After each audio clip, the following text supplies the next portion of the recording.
Guys, nataka kuokoa muda wenu, sawa?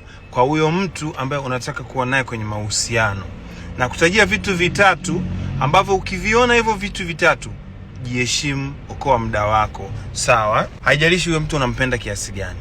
Kitu cha kwanza, kila ukitaka kuonana naye, ukimuomba kuonana naye, anakwambia hawezi na akupi alternative.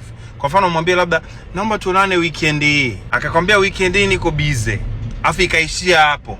Yaani asikwambie weekend niko busy lakini Jumatatu naweza, au akakupa alternative ya siku nyingine. Usijichoshe.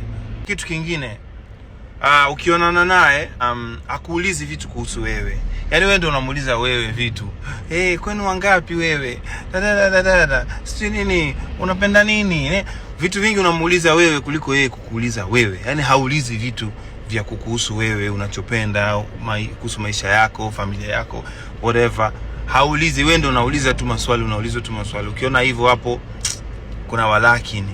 Kitu kingine, kila mara ni wewe ndio unaanza kumtext, Merry Christmas, Happy New Year, sweetie nini, vipi, good morning. Tena good morning, hamna message mbaya kama good morning. Usitume good morning. Sawa? Guys, girls, usitume good morning, ni message mbaya sana. Maana yake huyo mtu amekuwaza usiku kucha, ameamka na wewe. Good morning ni hatari sana. Anguka tu mchana huko saa 9, saa 10. Hey, uko poa? Niwekee comment kitu kingine ambacho ukikiona inabidi ujiheshimu, uokoe muda wako, huyo mtu hakuna kitu kitatokea. New music Dar es Salaam imetoka, icheki hapo, iko YouTube, Spotify, everywhere. Let's go.